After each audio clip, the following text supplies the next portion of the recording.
keep is ours to take. The orcish horde gather like buzzards to carrion as the moment of destiny is close at hand. A low growl fills the air as your wolf riders whip their savage mounts into a frenzy. The earth shakes as catapults are loaded and moved into position. The fires of the burning rubble about you dance in your eyes as you gaze upon the pristine white towers of Castle Stormwind. White that will soon be washed with the red of King Lane's blood.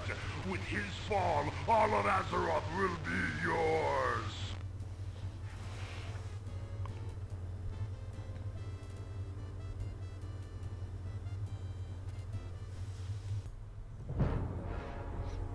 Hello guys, and welcome back to the final episode. So I actually had to do this just about 4 or 5 times before I got it where I wanted it to be, and even this one is still not perfect. So I'm quickly trying to set up all my guys, because right off the bat they already have invisibility. Actually, all of the spells and things have already been maxed out. You just have to do the upgrades to how much damage they can do. As you saw just real quick on that warlock, he already had Daemon,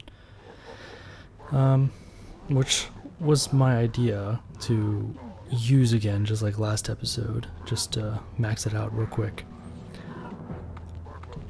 And in one of my tries, I tried to make a temple right off the bat to get a whole bunch of warlocks so that I could just get a bunch of daemons out, but I got overwhelmed real quick, and so I had to obviously revamp my strategy. And in this one we went with the old strategy, which is a bunch of spearmen and just some daemons.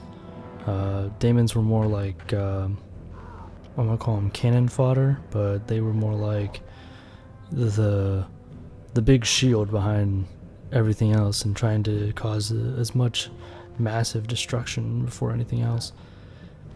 So as usual, whenever I start any of my areas, I want to find out where the enemy is coming from, and since the fog of war doesn't, go away, I just discover everything that I think that they're going to come by and everything that I already know that they're going to walk past.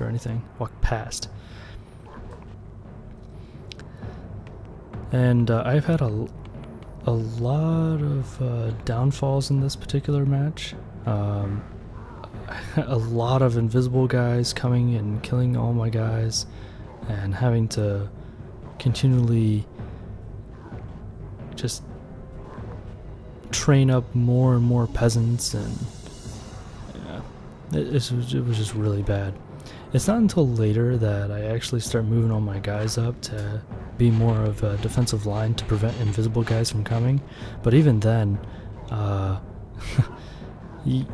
you'll see at the later on in this. But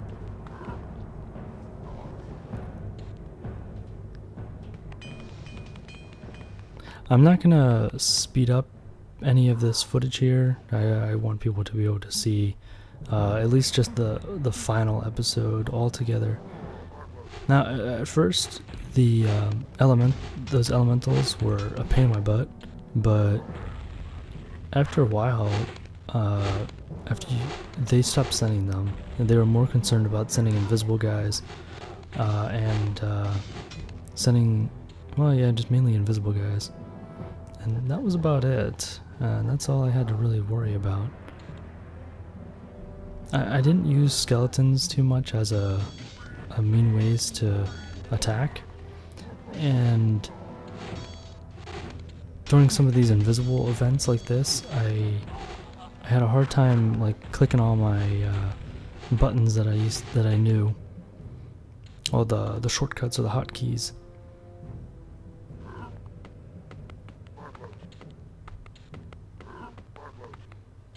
And so what I would recommend for this particular map, whenever you ever get to this level, is to not have little one-way areas for people to walk past, because see how I just continually having issues trying to just protect those guys. And then I think somewhere down the line I just get fed up and I just move a big line of guys, just enough to hold the bridge. And I think it's only like 5 guys in a catapult, or 4 guys in a catapult, or something like that. Yeah, it's probably just that group right there. And so what I was saying is that whenever you start this map, do not clog the way for where your peons go, because when they get stuck, they just stop, and they don't bother going anywhere else, trying to find another way around or anything. So this priest right here, it was really funny because I saw him come up before, and I was like, in another map that another game that I played, and I was like, what is he doing? And so I sent the daemon. I'm gonna call it a daemon just because that's how it's pronounced. See, I'm just terrible at this, just constantly invisible guys.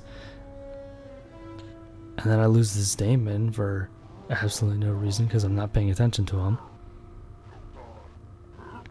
But do not clog the way. Where that farm is right there, between the mill, it's probably best to destroy that. And the farm that's in the center, underneath the barracks, you probably want to destroy that as well. And then just rebuild them off the side so that, yeah, see, the daemon, he did like nothing. He only killed 2 guys. I've done it before where I've killed like over half the archers down there. Return home. Okay. And it is really annoying to have your guys attack your own buildings, but it's actually going to be much more efficient whenever you get down to it. I was fed up. I was like, alright, we'll just return your gold and have this guy do that. Don't do that. Do not build those farms there. They're terrible positioning for whenever you have to go and collect the other gold. I just did it just as a formality, just to continually have peons doing something instead of just standing around doing nothing. And if you're gonna have your lumber guy up at the top, you should have your gold guys go to the bottom. Or if you have your gold guys at the top, do your lumber guy to the bottom. I mean, pretty simple.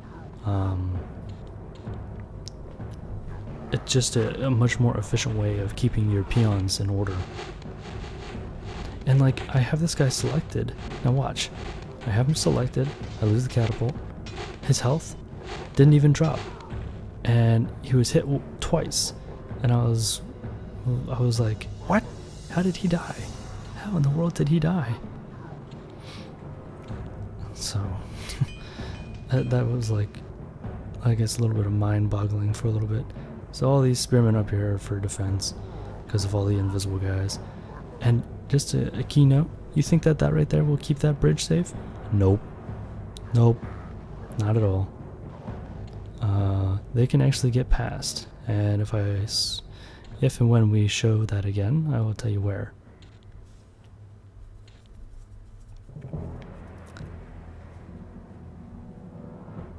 And you don't have to worry too much about the top. They don't send too many guys. They're just the bottom. Alright, so you see how the 3 archers are in the front, or the spearmen are in the front? The far left one, that one has another gap to the left that they can come through. And that's how you'll see a bunch of the invisible guys continually get past and just end up at the top there where the peons are, because that's where they're mainly concerned. I swear, I think just in a few seconds, not even too long after I sent, yeah, see? After I just sent all those spearmen over there, they die. They start attacking my peons. And I have no idea how he hit him. He was so far away from that too. It's alright. It just happens, but this is just things to keep in mind whenever you have to do yours. So, yeah, right in front of where I just placed that new spearman is going to go. there can be invisible guys. Yep. They slipped right past, and they continually did so for a while until I got enough spearmen down there. Now, it's really key to have a lot of spearmen because they just do so much damage. They're just so efficient. Now, the downfall is human archers are actually better because they have a longer range, but when you have upgraded spearmen against upgraded archers, spearmen win all the time. Although in a one-on-one battle, an archer will win, just because the archer can get the first hit. So you get your pluses and minuses. Yeah, as you can see, that farm is just congestion area. Congestion? Yeah, like being congested.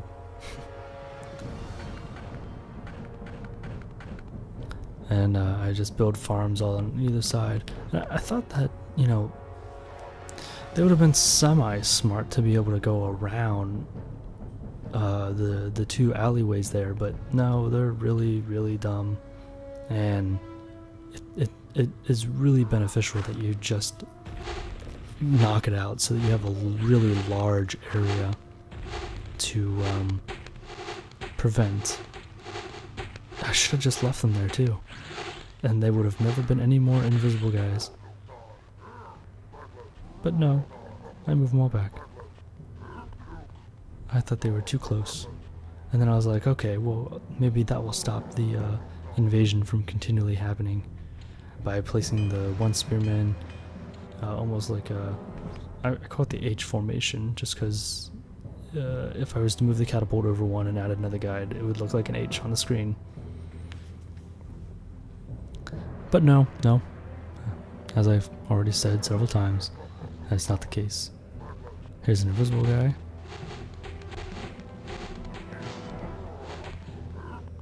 Terrible. Hopefully the background music is not too overpowering or anything. I'll have to listen to it after I'm done and make some adjustments. But I wanted to really see that he was just about to get past. He was just about to get past. I should have recognized that. I should have looked and been like, oh look, they can slip right past. But no. Nope. I didn't do it. Now, a good thing to do is to do the actual defense first. The shield. That actually is really good and keeps you guys alive much longer than you'd think. And it's very helpful since you want your guys to stay alive. You have less gold that you have to continually spend on. The only thing it doesn't do is for peons, but less gold that you have to continually spend. And I totally forgot my commands to grab a whole bunch of guys at once. It's control, by the way. Yeah, control allows you to click and drag. And I continually run out of space, and I need farms and farms and farms and farms. See, then I got smart. I realized, oh look, why don't I just send this guy down there? But I actually wasn't thinking that at all. I was actually thinking about making it a little bit more easy for when the gold mine runs out.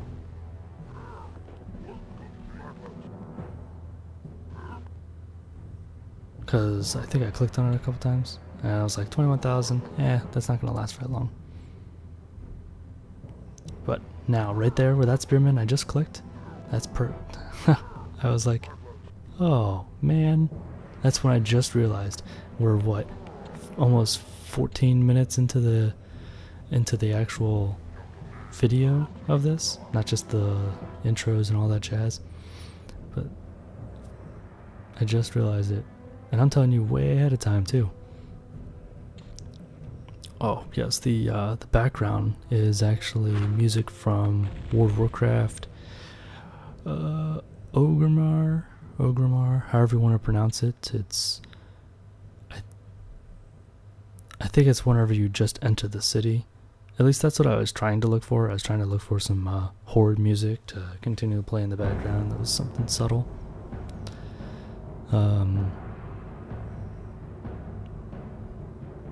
yeah, I was gonna have something else. Lost my train of thought on it. The intro, I changed that just for this particular episode, and I have an alliance one that's going to be prepared for whenever we do the human campaign, and I have alliance music. It's actually Stormwind, and I can have that play in the background as well.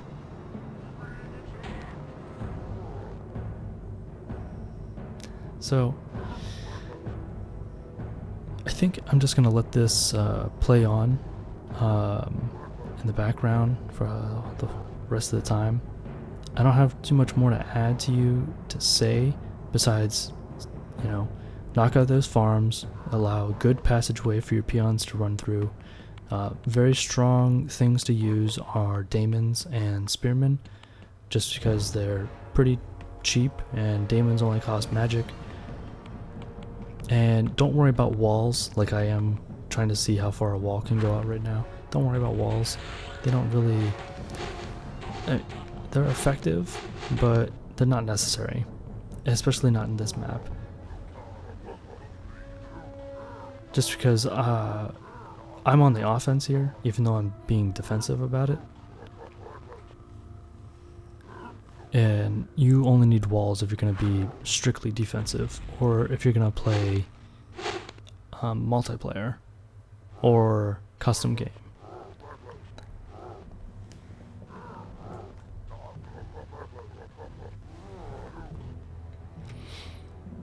But like I was saying, daemons and spearmen, they'll win you all the way. Knock out those farms, and you'll be pretty much set for the whole entirety of this game. At the end, I also include the credits, so it's always very respectful to all the games that you watch the credits, just so you can acknowledge all of the developers that had to put all the time and effort into designing the thing for you, and you're enjoying. And I don't think I efficiently do this daemon either. Maybe I do. It's always really good to control your daemons and kill the heaviest hitters first. And then I was like, oh wait, it's a cleric. Let's kill the cleric. And there he goes. One hit. And surprisingly, the warlocks get their magic back really quick. Or I'm just not paying attention enough to really realize it.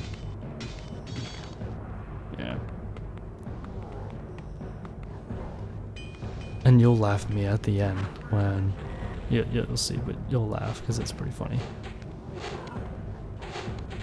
And I lose all these guys, basically.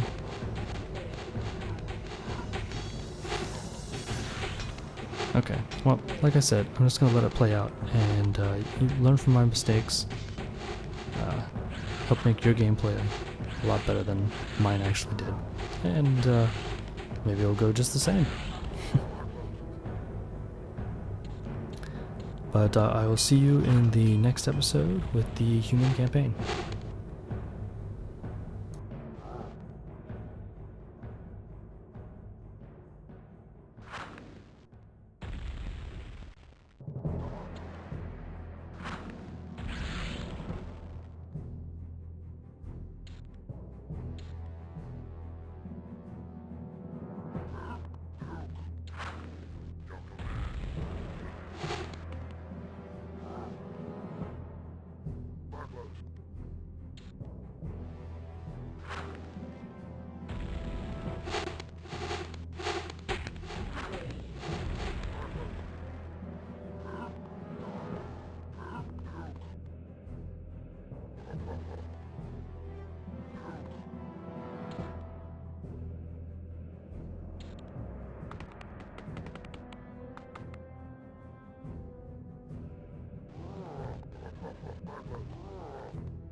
upon the destruction you have wrought and the broken bodies of your enemies.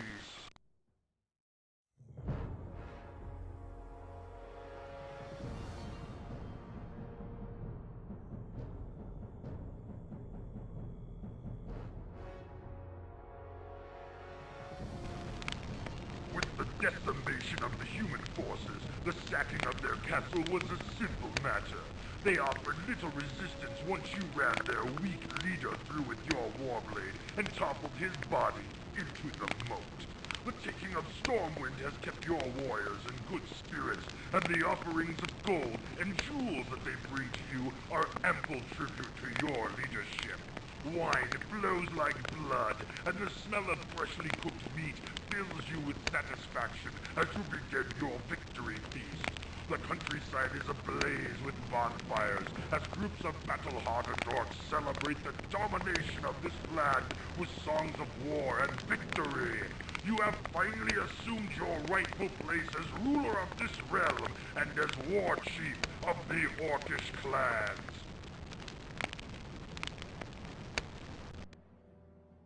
What new conquests will await you in this place? The Shadow Council has begun to bring you information concerning the lands across the Great Sea that are as yet untouched by Orcish rule. The Warlocks also seek your permission to resume their experiments with the portal, their intent being the subjugation of other worlds. With the power you now possess, your choices are limitless, but these are choices for another time.